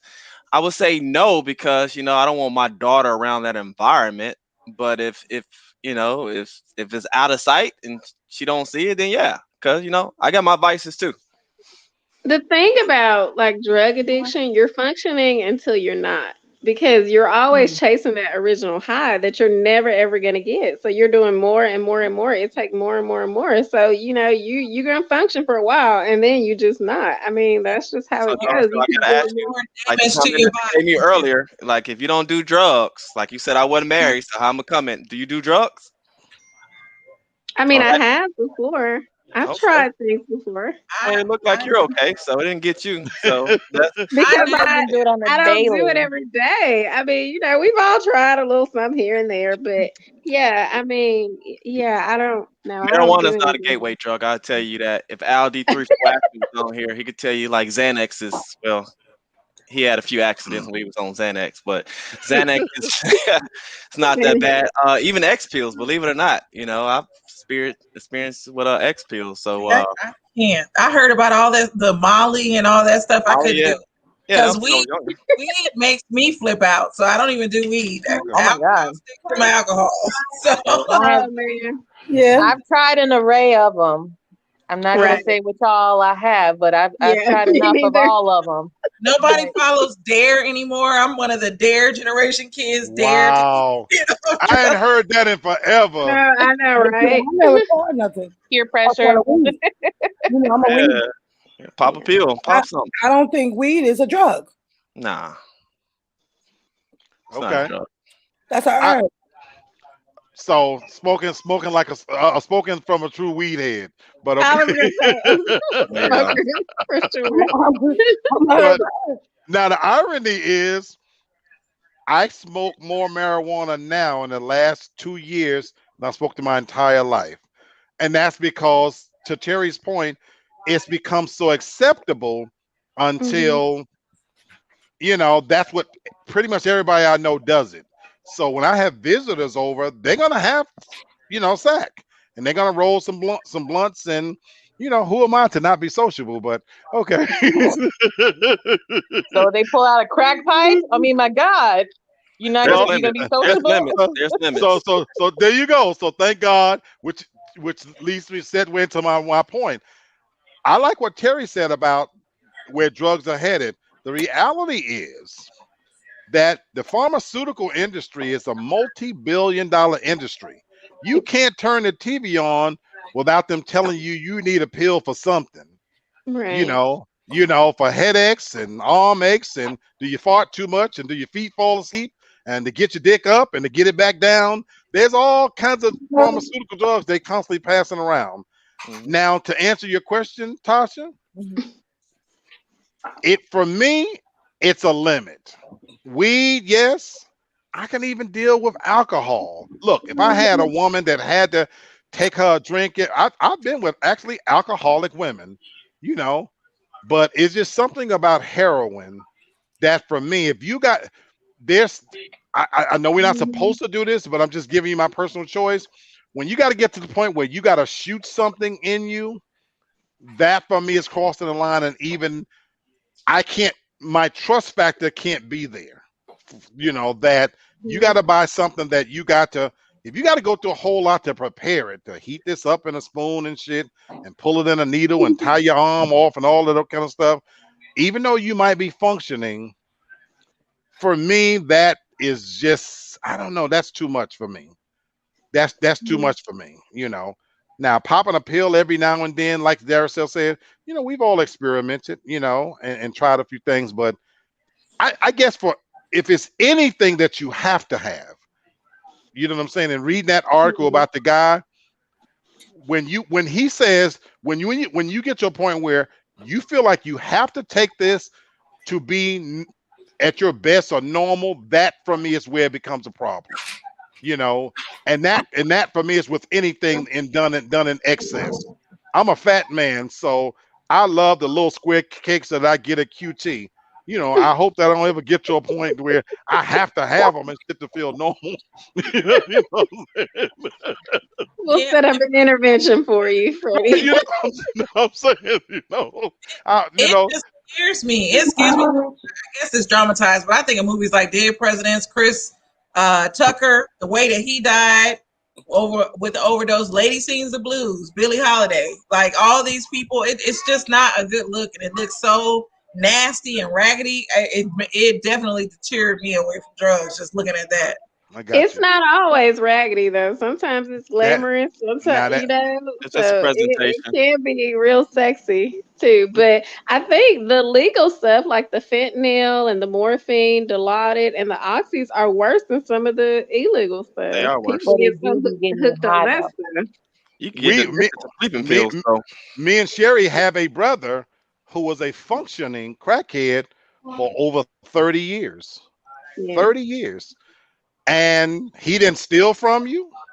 He wasn't violent. He wasn't the kind of crackhead that shit on himself and came around you with stinking and all that old kind of stuff. He was literally a functioning crackhead. Matter of fact, very giving person. If you caught him before he bought his drugs, he might bump you off for $300 or $400. He made more money than I made for a living. He kept a good job with the work every week. It's just that when he got paid, that was his drug of choice. Yeah. And from Friday to Sunday, if you don't catch him early, he's gonna do his thing. But guess what? Monday morning, he was going to work and he was gonna do his thing. And he did that for 30 years. And then one day just decided, I've had enough. I'm gonna stop. So there are some people out there that It's a good question, Tasha. That's a good question. I couldn't do it. I know I couldn't do it. It's hard enough for me dealing with someone who feels like they have to smoke weed every day. Like that's just enough for me. Right. Wendy Williams admitted, I guess, on her movie, because I watched it, she used crack or cocaine, whatever. I don't know. Right. But she was functioning for many years. And then she claims that she just dropped it cold turkey. But she's still using. She's still yeah, using. let's get it right. Yeah. Yeah. I watched her show. I didn't watch the movie, but her story is very sad to me too. She's broken because of her marriage. For some people, marriage truly defines them. And for her, that her husband got another woman pregnant and has moved on without her, no, despite all her money and her fame, she's not going to recover. It doesn't look like. And I feel every day that I'm going to wake up and see a story that Wendy Williams has overdosed. I feel that every day. I agree. You know, and that's just scary to me. It's very sad, you know. So anyway. So okay, I think we got time for one more good story. And I got two in here. Which one y'all want me to pick? Pick a good one. You want to talk about that dumbass Lil Uzi Vert? or what? Or Megan Thee Stallion and her boyfriend issues? Meg Thee Stallion. Let's go, Megan. Megan is Meg Thee Stallion. It's the same. You can pick. It's the same. I don't want to talk about anybody with a diamond on their head. So. It is nice. It's $22 million though, but and their life choices. Terry, $24 million. 24. Okay. A $24 million diamond implanted in his head. If a woman would have did it, we wouldn't be having this conversation. Like, oh, how beautiful. A woman wouldn't do that. That's the point. A woman wouldn't do that. Yeah, when they wear crowns and necklaces. Oh, how gorgeous! She got 24 million on her pearls on her neck. Now that's a functioning crackhead. You can't tell me otherwise, because that to me, that's someone that's just like, why that not? Boy on something. That boy on something. No, see, y'all don't get it. He just took all into a whole new level. You got 24 million on your head. Wow. I guess it depends on your definition of balling and who you're trying to impress. What if he goes to the club and somebody just yank it out? Like somebody is gonna yank it out. No, exactly. Every day I got 24 million on me. Every day. And this fool literally said that he had it implanted in his head so he won't lose the diamond. Yeah, somebody gonna kill him and take it. He ain't gonna have to lose it. I'm just trying to. Yes. Why is that impressive, Terry? Like, why is that balling? Like, why does that have status to? Like, what? Why is that impressive? As a grown man, I'm not impressed, but I always try to remember when I was young. When I was young, it's all about flossing. It's all about showing what you got, because women like that, And so he just flossing his money. Ain't nothing wrong. If you got 24 million to put on your head, like, you ain't worried about it. Like, so I don't see what the big deal is. Like, women like him. I didn't know he was checking for women. Yeah, I don't think he is checking for women. Oh, now that's true. I think he go a little both ways, but ain't no wrong. But here's my thing. Look how much money Jeff Bezos has and Bill Gates. They don't walk around doing stupid stuff like that. I feel like people that got real money don't do stuff like that. That's why we always gotta compare ourselves to white men. Like, if they want to take their money and wear Wrangler jeans for the rest of their life, well, kudos to you. They do. They wear like Walmart jeans. I'm buying we're not going to compare him to a white man then. Jay-Z ain't got a damn diamond in his head. Dr. Dre ain't got a damn diamond in his head. You don't got no gold chains Jay-Z got? Jay-Z doesn't have a damn diamond in his head. Flossing his money. He buys paintings. If he was younger, it's a new generation. New generations, they always do different things. I think it's pretty cool. I can't get with it. Y'all like it. Cause all y'all older. All y'all older. We like older. We like older people. Oh, wow. I don't think it's so much with age either. I think that it's also if you ask real women about it, it's not going to excite them. Now the city girl type of girls, the scammers, they'll like it. Them hoes, they'll like it. As soon as they fall asleep, they gonna really like it when they take it off. Hello. I'm pretty sure he got insurance. It's not for women. It's not for educated women. It's like you say for the whole city girls. That's who it's for his age And for group. the men. Oh well. I I tend to think lean he that it's did that. for the men. I think he did it the same reason women get cute when they go to the club. We ain't doing it for men. We doing it for other women Yeah, ain't nobody so saying they that when can y'all get boob cute. Like, jobs. When y'all get boob jobs and butt implant. Y'all spend 5-10 grand on that. Nobody say nothing. So why can't he put his diamond in the middle of his forehead? He should have put it in his dick. Then it would have been more I was powerful. gonna say Boom. he got a dick implant or something. Then y'all be trying to suck it up. Y'all be trying to suck it up. So we can end up covering that one anyway. So I'm gonna squeeze in Meg Thee Stallion real quick. And the short story is she's got a new boyfriend. I never actually heard of the guy, Partisan Fontaine. Who? So he's some kind of rapper or something like that. The story, though, for me is this: that she's got a new boyfriend. We know, and they're on tape fighting, and a typical. I'm talking about ghetto relationship, and she just had come out of a situation where she got shot in the foot from Tory Lanez and whatnot, blah blah blah. And she's the hottest thing smoking. She on a grind musically, and at the top of the charts. My thing is, though, my God, sweetheart, the bad decisions, though, for me, well, what do you guys think? You don't grow. Sometimes you don't grow out of that. She just that's that hood love. You just don't grow out of it. Maybe that's all she knows is dysfunction, and that's just what she goes for. Mm-hmm. I agree with Tasha, and I love Meg Thee Stallion. She represents women like me that own brick houses that just all hang out. So, but I hate she's lost a lot of people, important people in her life. So I hate that she's with this problematic man because from what I'm seeing, he's disrespecting her. And then all of a sudden, I guess for Valentine's Day, he made up for it by giving her roses and decorating her hotel room in roses. But I just feel like Tasha said, she's used to that rough type of guy. She even though she's really good with her music and rapping, I really feel like she doesn't know her worth. She's broken, and that's because of everything that she's gone through. Oh, here go my kids. Everything she's gone through. But I'm a mute now. They're not as loud as you think they are. We can hear them, but it's not like distracting. Right. My daughter said, "Daddy." No, not really. We paid attention to you. you. Yeah, we really, But you parents, y'all have that thing where y'all can go ahead, D. I think with Megan, she speaks about like empowering women in her songs, but in her real life, that ain't how she moved. Because if you notice the guys that she date, they say being disrespectful to her and things like that. Right. So I think it's in the songs, but it's not in real life. Right. Yeah, I think she's a walking hypocrite, and maybe it's all for publicity.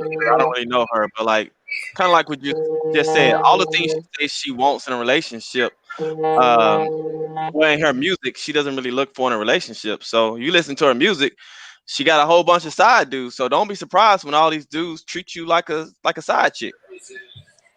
So I don't really see the problem with her. She just, for me, I don't know much about this guy, so I don't know much about their relationship. What exactly did he do that was so bad?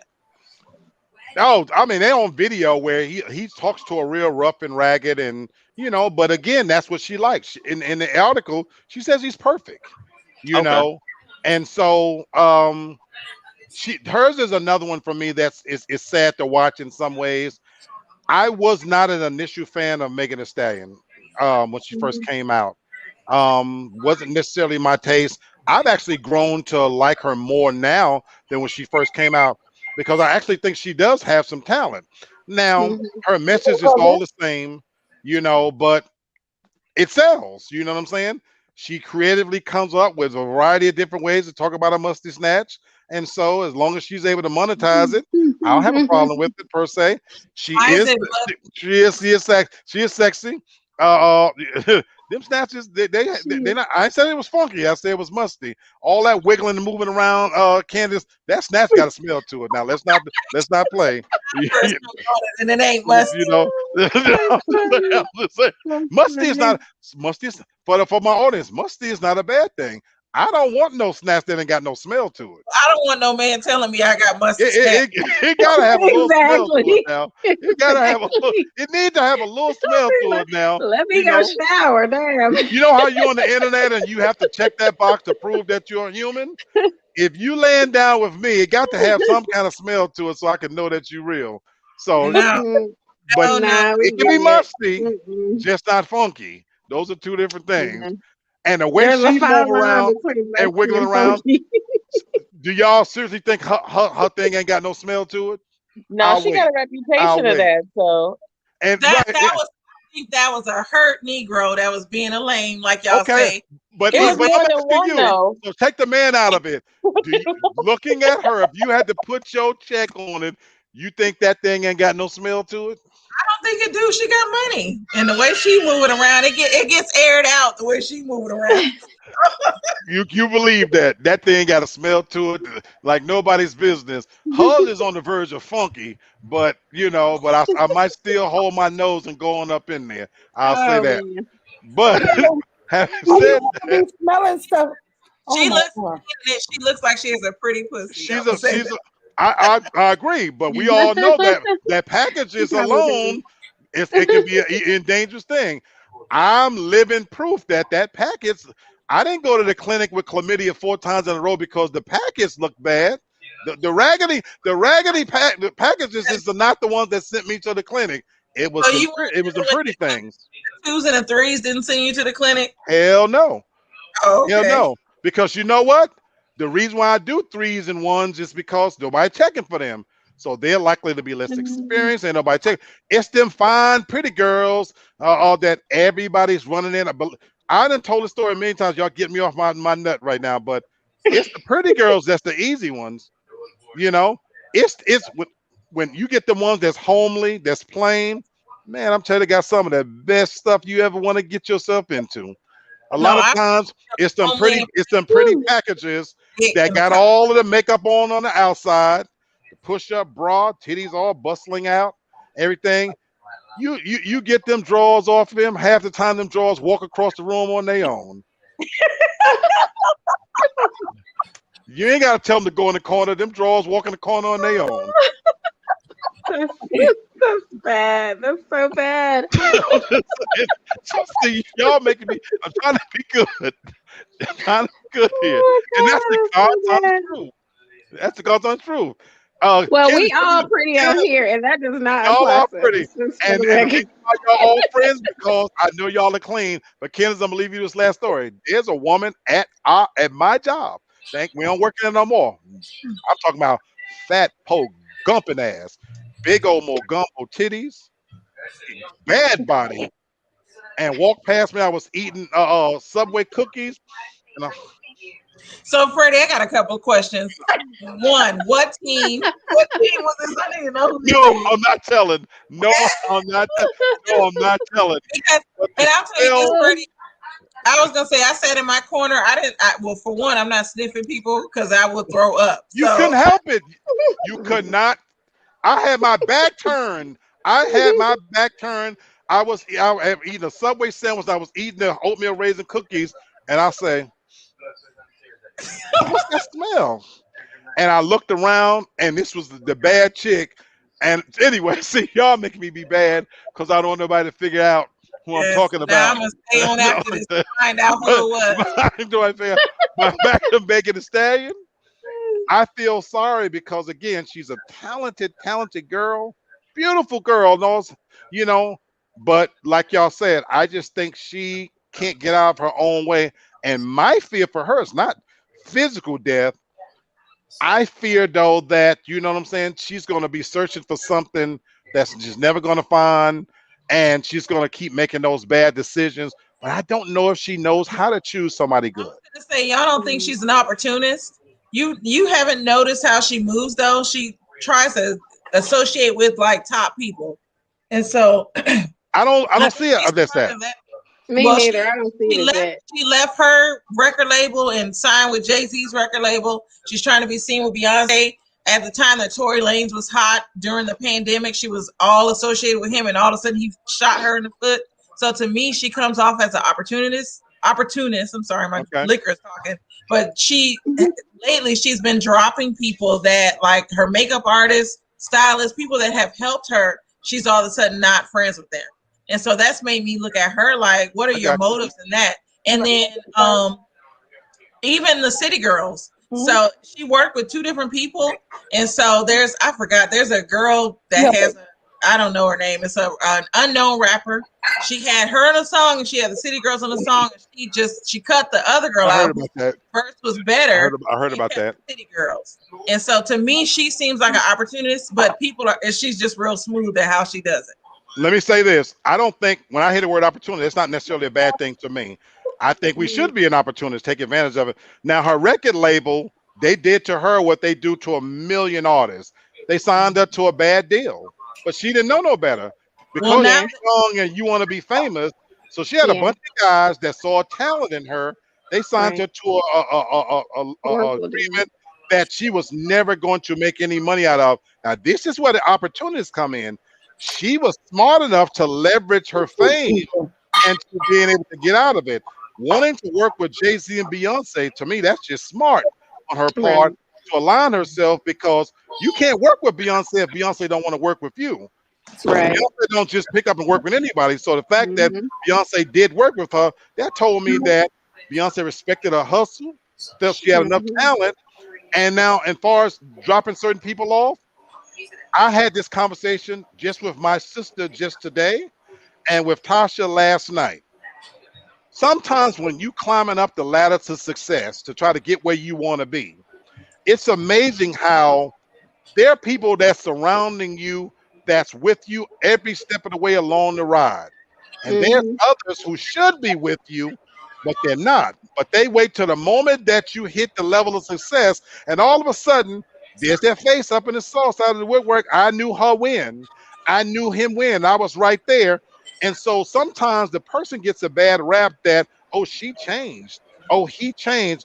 When in reality, yeah, they changed a little bit, but it's really that I don't fuck with you, because when I was coming up, you wasn't there supportive of me. And I said this at the beginning of this show. Candace, you and I both have a show. There is no reason why, Candace, you and I shouldn't have a freaking 1,000 subscribers just like that, because we know enough people that if each person told 10 people and they told a few people, but the reality is sometimes even people that's supposed to be in our corner, they don't want to see you win. Right. And sometimes they're lazy. I wanted to comment when you were talking about that earlier. So with YouTube, like on Facebook, I have over 2,000 friends, to be honest, and only have 100 and I think almost 150 subscribers. So I look at it this way: like if you watch other YouTube channels of how to grow your channel, you cannot let it get to you. No, it's not about getting to us. Yeah. But I went into it because I kind of hustled with my friends, but I knew that they wouldn't subscribe. So for me, I do my content with just trying to find who's gonna want to watch what I'm talking about. So I literally. So let me say this. Okay. It's not about. I'll tell you what I told my boy today. Don't ask those people ever again. I'm gonna win no matter what. And I know my content is good. So I'm not worried about that because I don't half-ass the shows.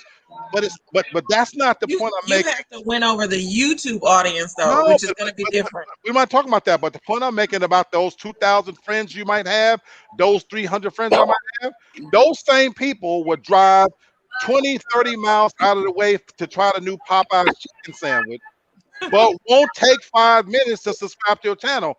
It's the principle. Man, that's principle. So I'm gonna win without them, but that's not. But it's the principle. The principle is that D can say, "I'm getting ready to open up a beautician shop." I'm gonna share this a little bit about you, and you go to so-called sisters, your own sisters, and say, "Hey, I'm trying to get into the business." What do you get, D? Well, you got to find out on your own, and if you got to go do this, and well, I'm not, because you know why? The mentality is, I'm not gonna tell that bitch nothing. I'm gonna let her figure that out on her own. That's competition. Ain't telling her nothing. Yep. We don't live regardless, but I'm just saying that those same people who sit it down with you, why oh why those hurdles come up when you're trying to do something positive? I can speak to that because the organization that Lee, I added you to, and actually you are now following my friend who has the YouTube help channel. When I left his organization, do you know he kicked me out? What? And let me say this: I didn't leave. When I started my YouTube channel, he kicked me out of the organization. Had people like not watching my stuff, disliking my videos.